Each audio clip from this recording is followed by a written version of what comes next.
사진을 한 장 보여드리겠습니다. 지금 보시는 사진은 영화의 포스터 장면들입니다. 총 5영화의 포스터입니다.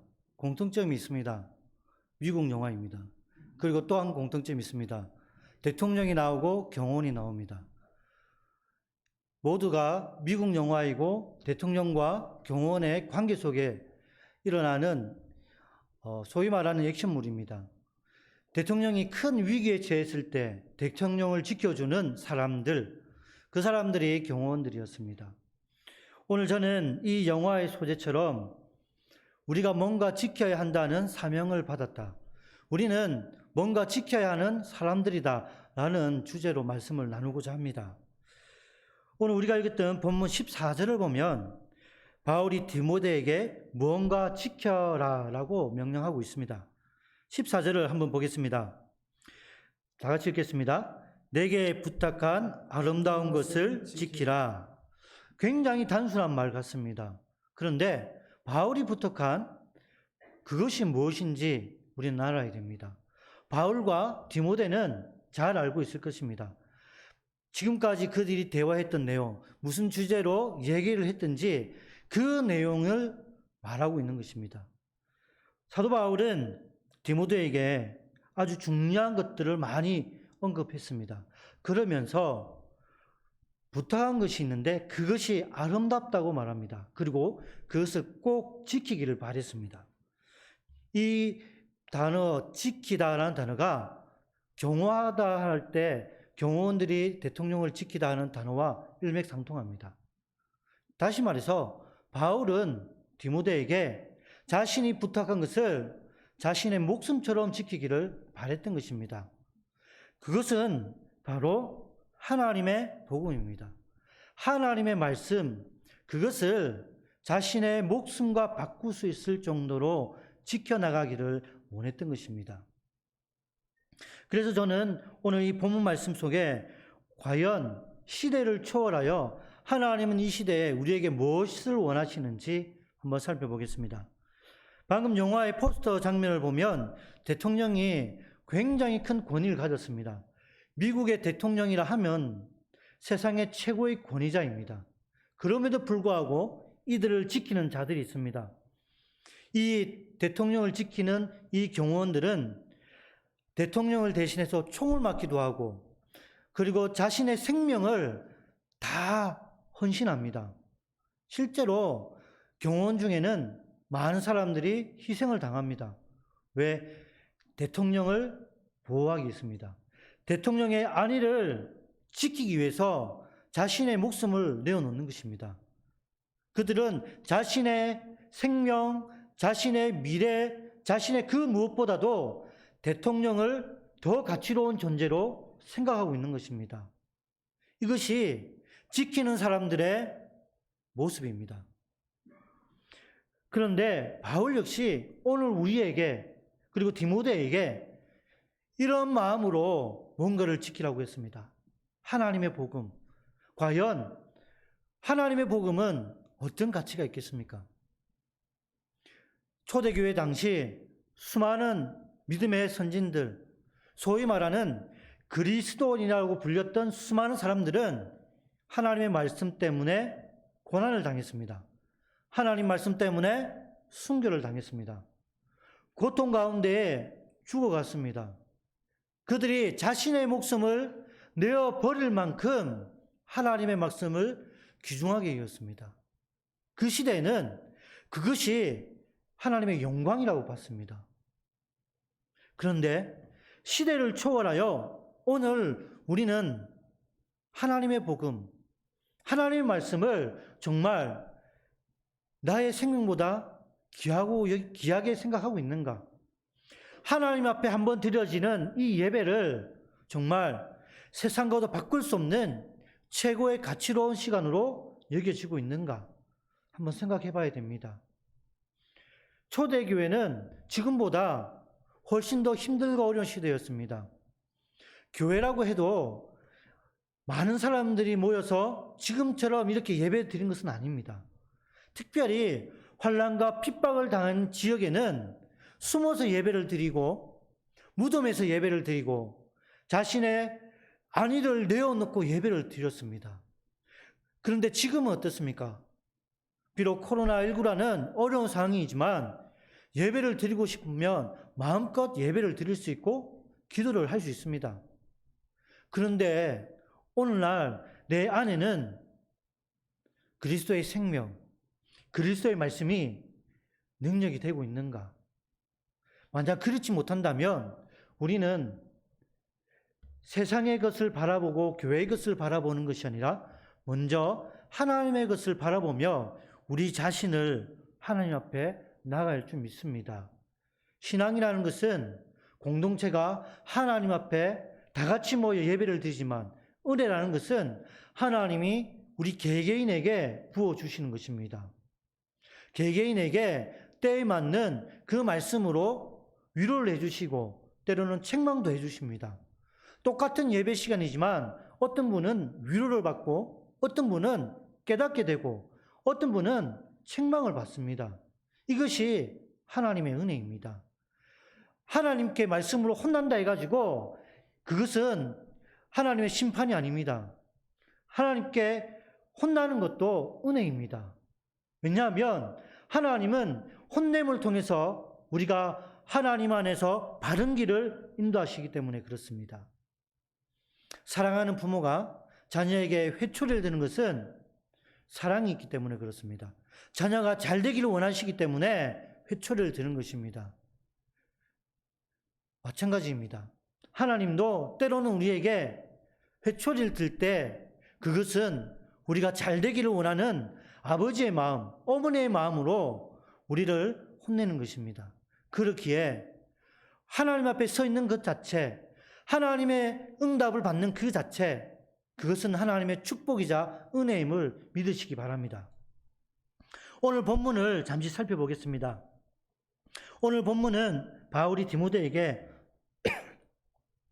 디모데야, 이전에 내가 너희에게 부탁한 하나님의 아름다운 복음을 끝까지 지켜라, 이렇게 명령하고 있습니다.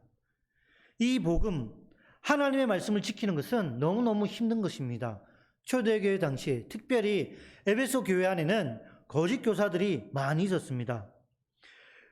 외부의 고난도 있었지만 그 내적인 갈등들이 많이 있었다는 것입니다. 유대인도 있었고 헬라인도 있었고 다른 이방인들도 있었습니다. 그렇기에 다양한 생각, 다양한 가치관 속에 함께 예배를 드리고 말씀을 나누었습니다. 특별히 이 거짓 교사들은 일반 성도들을 미혹해 합니다. 하나님의 말씀을 바르게 믿지 못하도록 신앙을 방해하고 그리고 저들의 신앙을 와해시켜 버립니다. 이 내적인 갈등만 해도 복잡한데 외적으로 자신의 스승이 바울이 감옥에 갇히고 주변에 많은 동력자들이 고난을 받습니다. 처형을 당합니다. 화형을 당합니다. 그런 모습을 보며 디모데는 하나님의 말씀 앞에 굳게 서기가 힘든 것입니다. 그래서 바울은 자기 자신을 바라보면서 스승이 나를 바라보면서 복음을 부끄러워하지 말고 이 복음과 함께 끝까지 고난을 이겨나가라, 이렇게 말하고 있는 것입니다. 8절을 보면 그러므로 너는 내가 우리 주를 증언함과 또는 주를 위하여 갇히자 된 나를 부끄러워하지 말고 오직 하나님의 능력을 따라 복음과 함께 고난을 받으다, 이렇게 말하고 있습니다. 복음을 부끄러워하지 말고 스승이 나를 부끄러워하지 말고 이 복음과 함께 고난을 받으라. 왜냐하면 복음을, 하나님의 말씀을 지키기 위해서입니다. 뭔가 지키기 위해서는 그것을 위해서 희생을 해야 되고 헌신을 해야 되고 때로는 견뎌내야 됩니다. 때로는 절제해야 됩니다. 뭔가 지켜내는 것은 쉽지 않다는 것입니다. 우리가 군인이 나라를 지키는 것과는 차원이 다릅니다. 우리 군대를 가신 분은 아시겠지만 저는 GOP에 있었습니다. 솔직히 말해서 GOP는 해가 지면 철저하게 투입되고 해가 뜨면 철수를 해가지고 오전 내내 잠을 잡니다. 그런데 저도 그랬지만 당시에 수많은 군인들이 밤새 잠을 잡니다. 낮에도 잠을 자고 저녁에도 잠을 자고, 그래서 철조망을 뛰어넘습니다, 사람들이. 사실 그게 사실입니다. 나라를 지키라고 옷도 주고 먹을 것도 주고 다 줬는데 육신의 연약함으로 인해 다 잠을 잤습니다. 그런데 성경은 그 차원이 아닙니다. 너의 목숨을 희생하더라도 고난을 이겨내고 하나님의 말씀을 지키라는 것입니다. 그 이유는 디모데가 에베소의 목사, 지도자이기 때문에 그렇습니다. 너마저 쓰러지고 넘어지면 교회는 와야 되기 때문에, 교회는 무너지기 때문에 그렇습니다. 하나님의 교회는 예수님께서 이 땅에 남겨놓으신 유일한 유산입니다. 예수님께서 승천하실 때에 이 땅에 남겨놓으신 공동체, 이것이 하나님의 교회입니다. 이 교회는 세상 속에 있지만 거룩하고 세상 속에 있지만 순결한 곳입니다. 사람들이 모여있지만 그 중심에는 예수 그리스도가 있습니다. 예수 그리스도의 핏값으로 사신 교회, 그 공동체의 주인은 예수 그리스도입니다. 그래서 교회는 세상과 구별될 수밖에 없습니다. 세상과 떨어질 수밖에 없는 것입니다. 그런데 이 교회가 본질을 지키고 말씀을 지키고 순결한 신앙을 지키기가 너무너무 힘듭니다. 잠시만 방심만 하면 거짓 교사들이 활개를 치고 고난을 통해 믿음이 연약한 성도들이 넘어지고 넘어집니다. 초대교회 당시에도 수많은 지도자들이 넘어졌습니다. 그것이 현실이었습니다. 그렇기에 사랑하는 영적인 아들 디모데에게 강력하게 권면하고 있는 것입니다. 이 시대를 살아가는 오늘 우리는 어떻습니까? 오늘 우리 역시도 육신의 고난은 받지 않습니다. 하지만 내적인 갈등, 내적인 고난은 수없이 일어나고 있습니다. 우리 속에 아직도 연약한 마음이 많이 있기 때문에 조금만 힘이 들면 뭔가 내려놓으려고 합니다. 조금만 어려움이 있으면 포기하려고 하는 마음이 생깁니다. 그렇게 되면 처음에 주님을 만났던 그 사랑, 처음에 주님을 만났던 그 고백들이 점점점 와야 됩니다.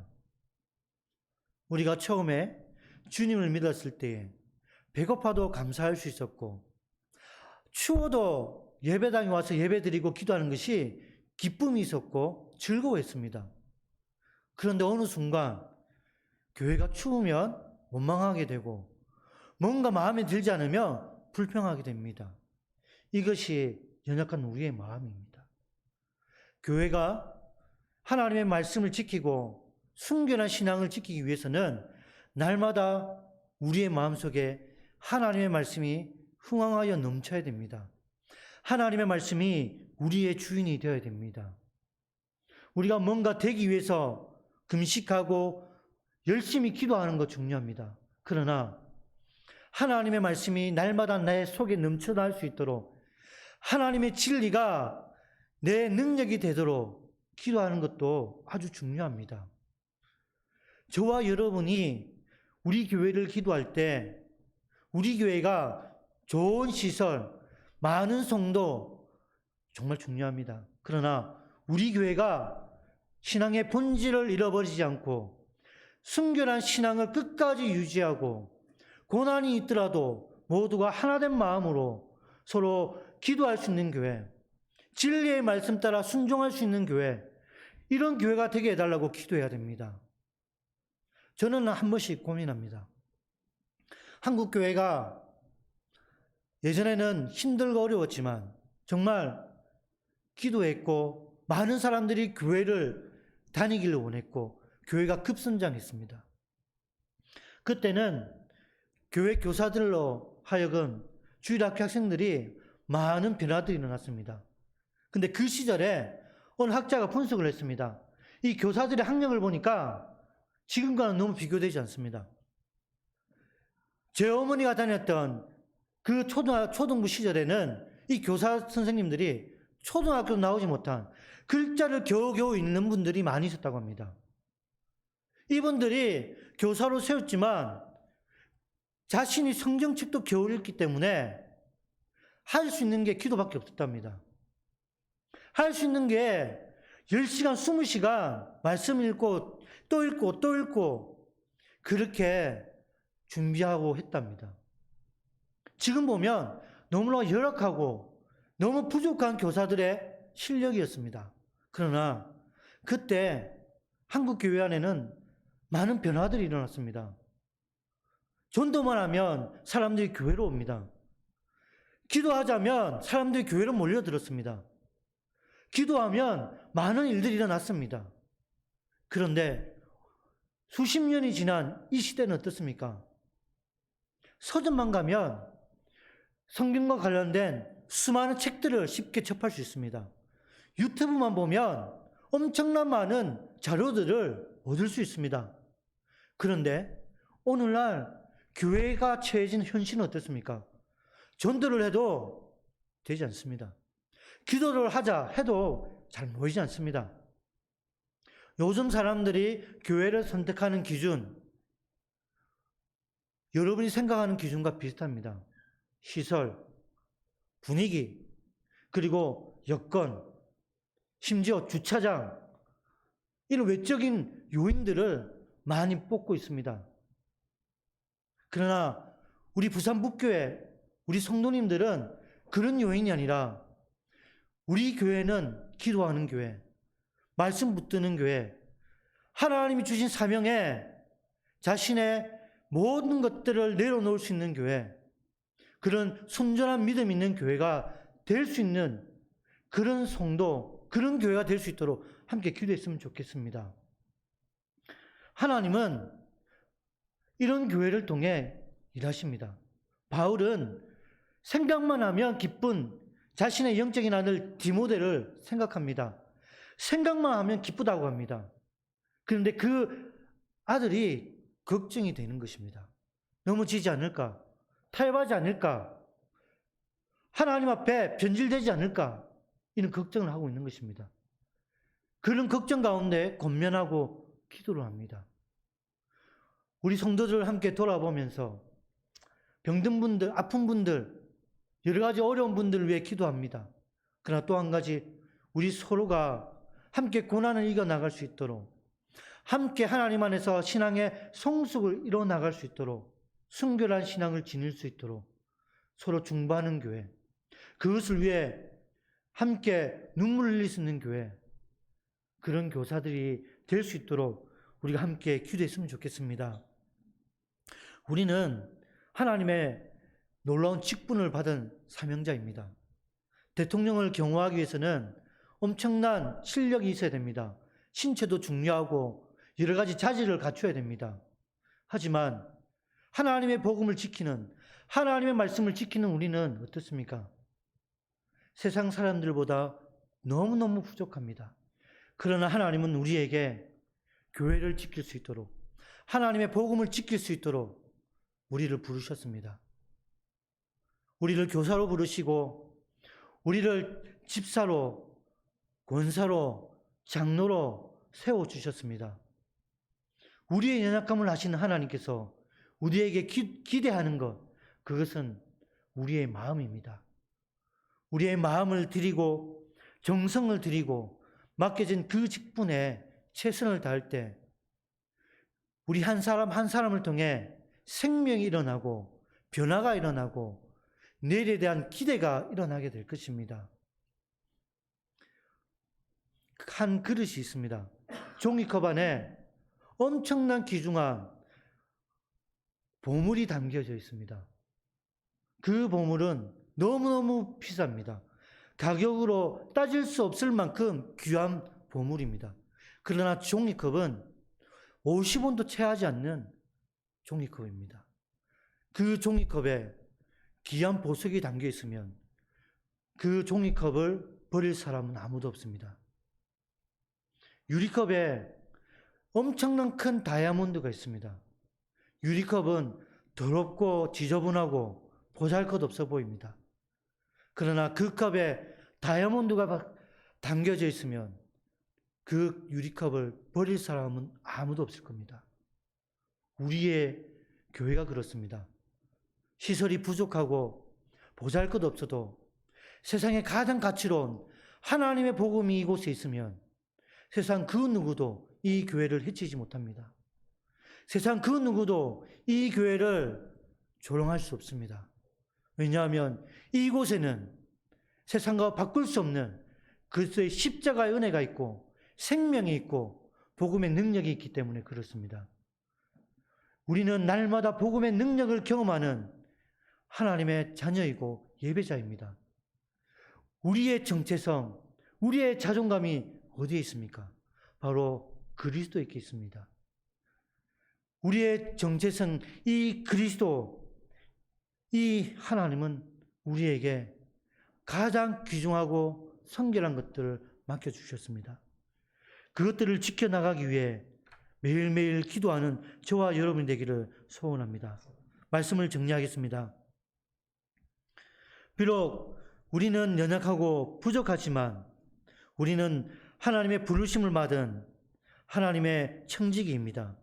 우리는 복음을 지키기 위해 신앙의 순결과 거룩함으로 살아갈 수 있도록 하나님은 언제나 우리와 함께 하시고 인도해 주십니다.